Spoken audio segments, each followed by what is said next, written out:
Le diagramme d'Ishikawa est un outil graphique utilisé en entreprise qui offre une vision globale des causes d'un problème et des effets qui en découlent.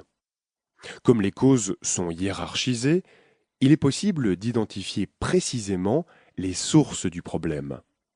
Cet outil permet de ne pas oublier certaines causes d'un problème et de fournir les éléments nécessaires à l'étude de solutions potentielles du problème.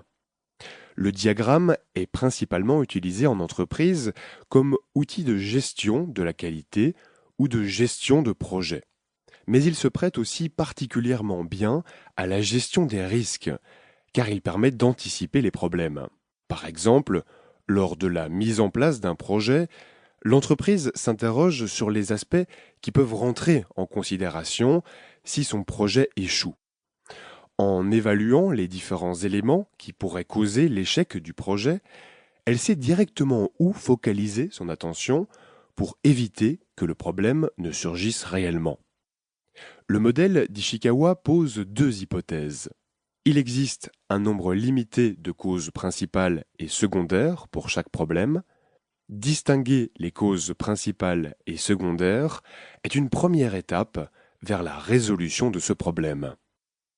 Le professeur Ishikawa classe les différentes causes d'un problème en 5 grandes familles, qu'il appelle les 5 M. M comme matière. Il s'agit de tout ce qui se consomme ou qui est utile au projet, comme les matières premières, le papier, l'eau, l'électricité, etc. M comme milieu.